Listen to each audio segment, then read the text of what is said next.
Welcome to this month's Market Update. I'm joined today by KC Lowe, Senior Consultant with Frontier Advisors, Capital Markets and Asset Allocation Team. Hi KC. Right. First up, great to see you're taking part in Movember, clearly. Thank you. It's coming along quite nicely. We do have a Frontier team set up for this, so we have a web link. If you can, please donate generously. Great. Well, let's start by taking a look at markets. It's certainly been a interesting last month. Tell us a little bit about what's happened. That's right. It has been a bumpy ride in October for markets. Equity markets globally did fall sharply. US equities from the top of the market in late September to the bottom in October fell about minus 9.8%. So it's close to that minus 10% threshold, which is the technical definition for a market correction. Now, domestically, Australian shares fell a bit less, but still fell quite heavily. It fell by minus 8.8%. Now, you have to keep in mind, though, that if these sort of falls isn't that uncommon. So if you look at the historical analysis, on any one given year, the average fall in equity market is minus 10%. So it's not that uncommon. But the fall in the market was quite sharp in October, and I think that generates some concerns in the market. Since then, the market have rebounded a bit, and the market seems to have reacted positively to the US midterm election results there. So your team obviously spend a lot of time looking at and understanding why markets move. Tell us a little bit about why this latest movement may have occurred.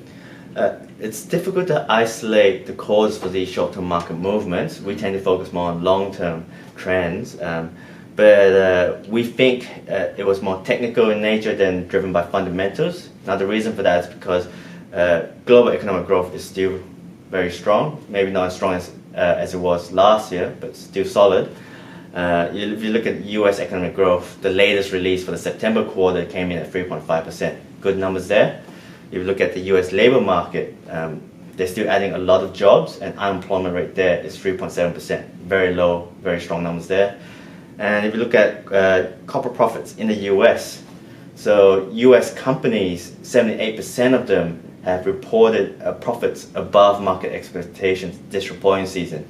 So profits there is also strong. So we don't think it's fundamentally driven. So what could be the cause? We think it's probably due to the increase in long-term US bond yields. So the 10-year bond yield have gone above 3.2%, which is the highest it's been in about 8 years now.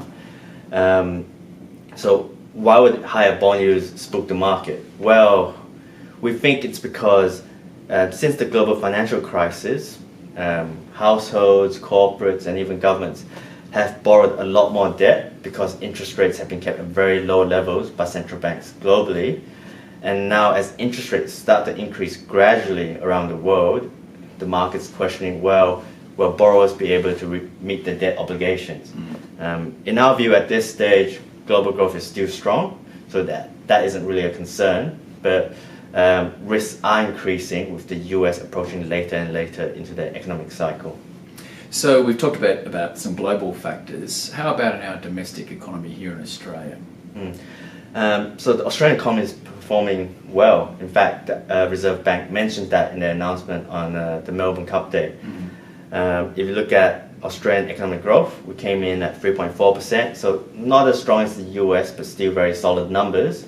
Our own labour market is doing quite well as well. Our unemployment rate is at 5%, which is 6-year low, so good numbers there.